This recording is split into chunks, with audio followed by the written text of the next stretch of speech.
So Terry Bradshaw is on the show in about an hour from now, about 50 minutes, and he's talking about Aaron Rodgers. He was on radio in New York talking about Aaron Rodgers and his demands and his neediness. And Terry Bradshaw thinks it just makes Aaron Rodgers look incredibly weak. Here it is. With him being that upset shows me just how weak he is. Who the hell cares who you draft? I mean, he's a 3-time MVP in the league, and he's worried about this guy they drafted last year at number 1. And for him to be upset, my God, I don't understand that. Pittsburgh drafted Mark Malone, number 1, Cliff Stout in the 3rd or 4th round. I had him coming at me from all angles. I embraced it. So I don't understand why he's so upset at Green Bay. Listen, we got to be honest about this. The world's changed. Quarterbacks now are paid more. Quarterbacks now, because of the rules, mean more. They're pampered more. You can't hit them anymore. The world has changed. It was in the 60s, 70s, and 80s and early 90s. Your best player could be a running back, and you could be talked about as a Super Bowl team. If your best player is a running back now, if that's where the offense runs through, we don't even talk about you. You're just not a Super Bowl team. I mean, here's how quarterbacks were allowed to be treated in the 70s and 80s, including Terry Bradshaw. You'd be thrown out of games. You'd be out for a month. You would be fined hundreds of thousands of dollars if you hit quarterbacks. I'm showing this to our audience on FS1. You couldn't hit Aikman like this. You couldn't hit Bradshaw like this. You're not allowed to hit those guys like that anymore. You can't grab and throw guys. Joe Montana and Bradshaw and Aikman, there was headhunting going on. Elway, headhunting going on. The last time I saw a quarterback get hit like that was Cam Newton, and it was about 4 or 5 years ago, and I swear to God, we spent a week and a half on it. People were furious that the NFL allowed Cam Newton to get hit like that. I mean, so the world's changed. You can't hit players like that, and the reality is it's like technology. In the 80s and 90s, technology was another industry. Oh, it's growing. Now it's the world. It doesn't even matter if you're like a big box retailer. If you don't have websites, if you don't have streaming, you're dead. It's over. It's done. Our phones, we live through them. I can order food, watch TV. I got my calls. I got my alarm clock. I don't need anything. I got my phone. Now, I'll be able to wash and dry clean clothes on that thing within like 2 years. That's the reality of it. So technology went from just an industry to running our lives. Quarterbacks were important. Now they're everything. Bill Belichick's the best coach ever. They lose Brady. They're kind of lost. They spent a fortune in free agency. They had a losing record. They don't look close to as good as Buffalo. I'm not sure they can beat Miami anymore. Like, you just got to treat these guys different. You have to play the game. And these are human beings. Some of them, your Kevin Durant's and Aaron, are a little more sensitive. It's not ideal, but they're human beings. Aaron tends to be a little prickly, a little sensitive. Okay, that's fine. Listen, if Jordan Love could play, maybe Aaron wouldn't be as sensitive. But when you draft Jordan Love and he can't play yet, what does it do to Aaron? It empowers him. Aaron's like, oh, you think that's going to replace me? If you'd have drafted Jordan Love, and let's be honest, he looked like Josh Allen, 6'6", big arm, runs like the wind. Aaron Rodgers would not be releasing a statement through sources before the draft, I don't want to be here, because he wouldn't have the power. This all comes down to Jordan Love. If the dude was a rock star, Green Bay would have total leverage, and Aaron would see it at practice every day. But like Aaron now, you empowered him. Like, he's already a little prickly and a little difficult and a little high maintenance. Says, okay, I'm not blaming. Yeah, whatevs. I got joy. I was lucky. Doesn't always work that way, right? Like, ideally, you'd like him to be a little more focused and resilient, a little more Brady, a little more. But it's okay. But once you drafted Jordan Love and the dude's not ready to play, you just empowered him. It's a flex. Aaron's a 24/7 flex. He knows he's got Green Bay right where he wants them. And you do have to pamper these guys more. You do. If Belichick wouldn't have had a losing record last year, if it had gone to the free agent market, stop getting linebackers and corners and go get a wide receiver. Terry Bradshaw, the Hall of Famer, 4 Super Bowls, is now joining us. I got the damn season already mapped out, Bradshaw. I got all my teams I like. I got everything all set up. I know. I got to tell you something, Colin.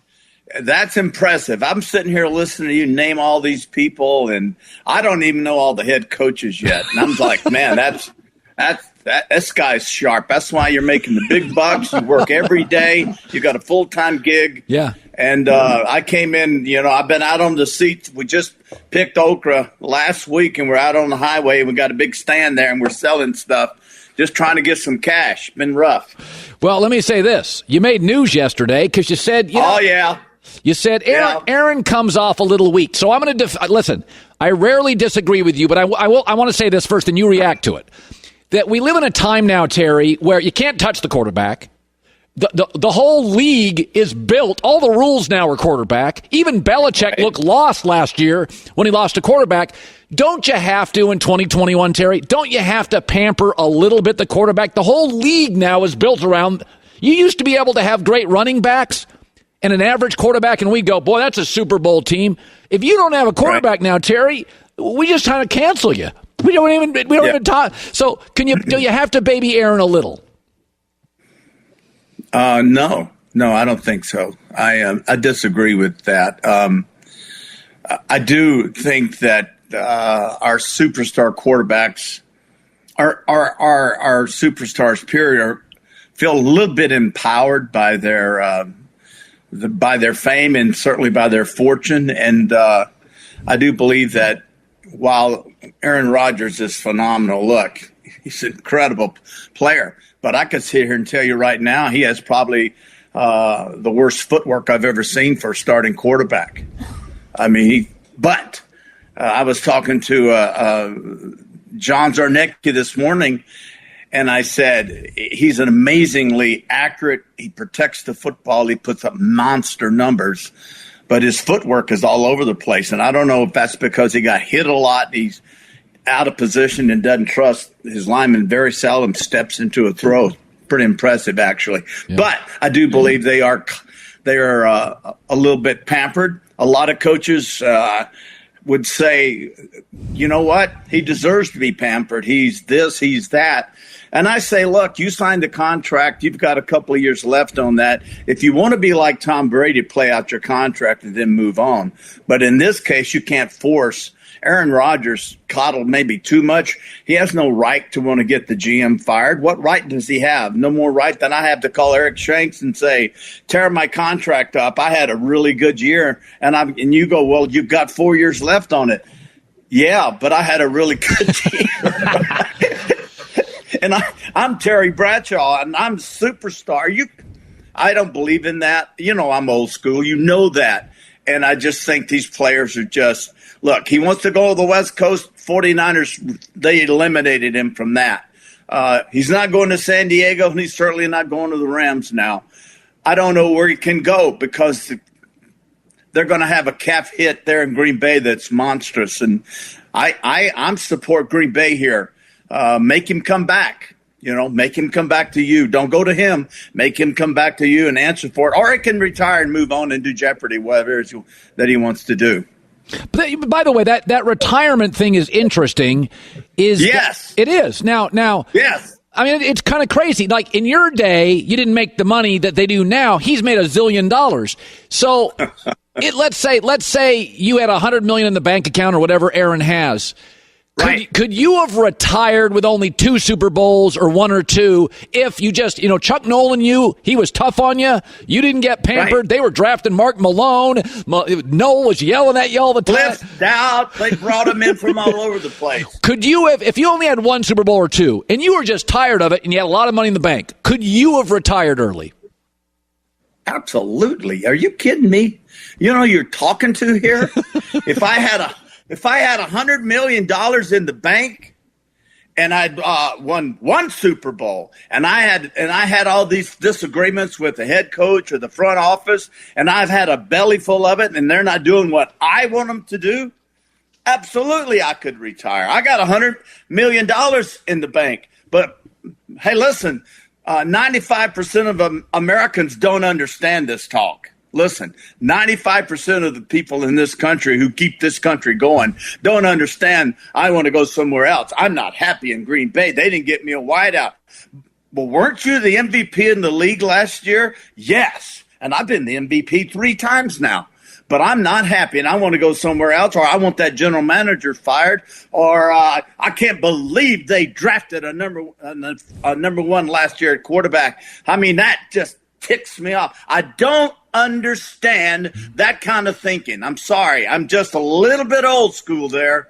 If he doesn't want to play for Green Bay, retire. Move on. Because you know what? When Brett Favre left, we all said, oh, my God, the sky is falling. And around here comes Aaron Rodgers. And it wasn't falling. And now he's going to leave. And then who's next? There's always somebody else.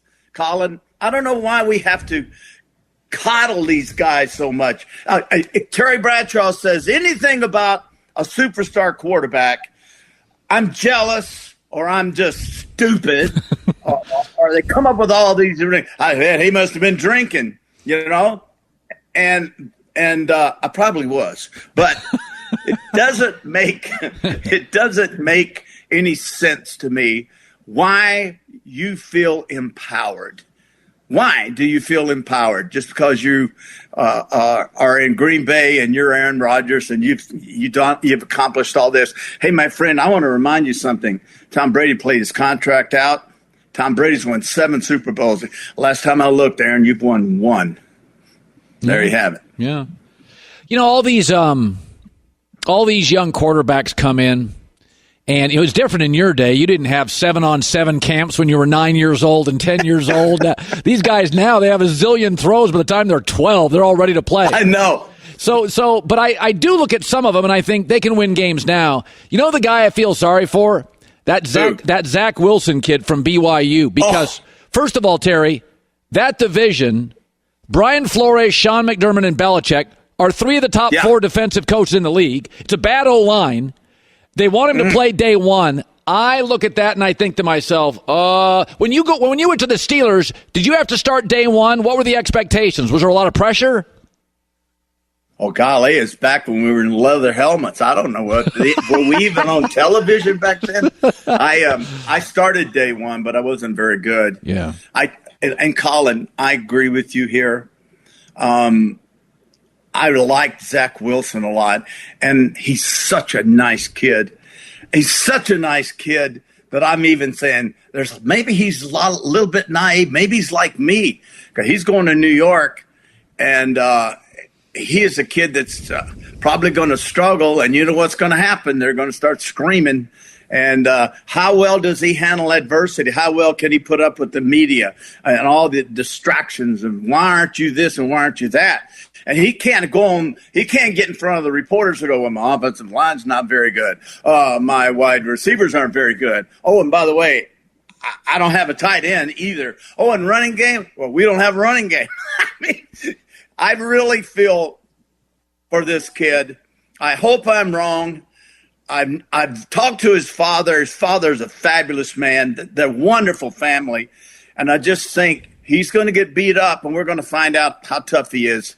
I hear he's really got the football acumen down, but I'm going to find out. You got to be tough as all get out on the inside to make it in this league.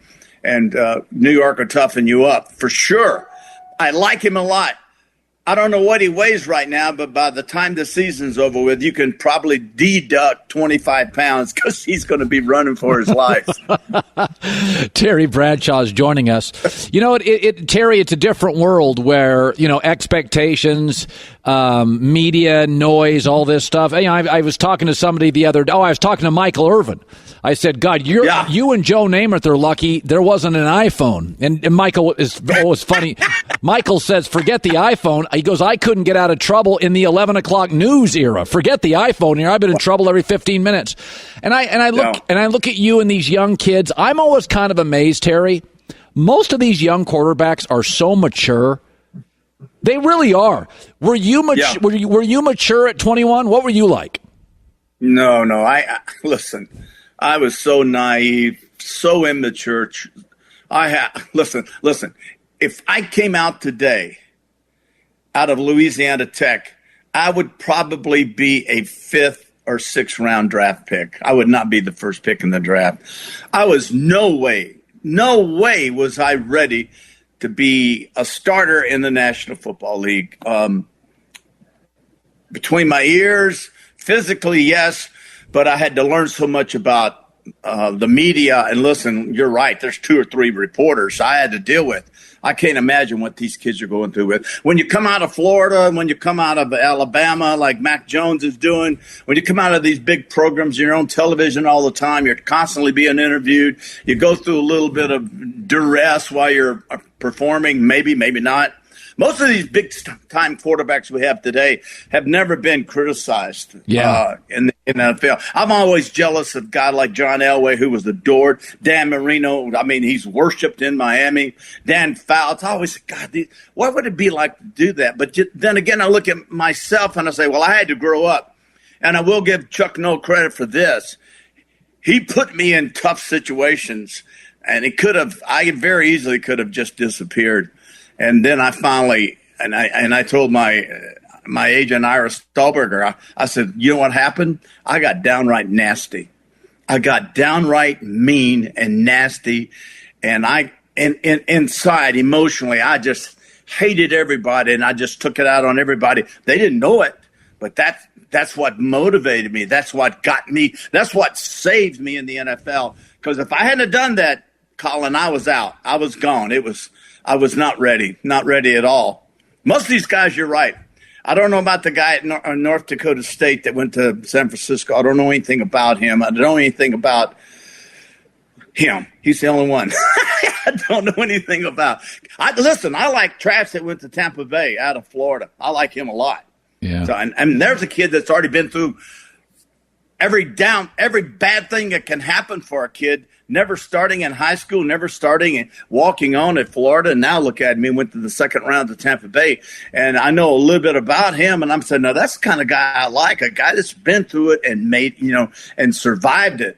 You got to go through you got to go through the trenches in this league. You got to struggle. Even Brady, when he was drafted in the 6th or 7th round, went right to Mr. Kraft and said, hey, you're going to be glad you drafted me. He had a chip on this show. He used that to his benefit, and it made him tough. You got to have that to play in the National Football League, especially at quarterback. I can't believe you were ever mean. You're a big jar of cookie dough now. You're just an old sappy. Oh, no. Hey, listen, I am the sugar coot. I am a baby doll. Yeah. There's no question. But Colin, I say one thing, and the world comes on top of me. Well, that's good.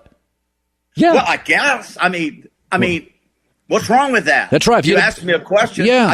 I got opinions now. Hey, listen, if you were a backup for Tampa Bay in the 70s, nobody give a rip.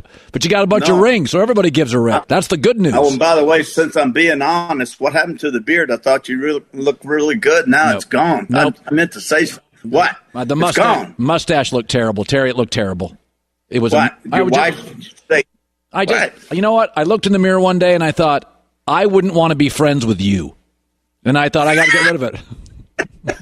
Hey, listen. The job you got, nobody wants to be your friend anyway. That's enough, Bradshaw. Get out of here. Terry Bradshaw. Send me my money. All right. See you later, Terry Bradshaw.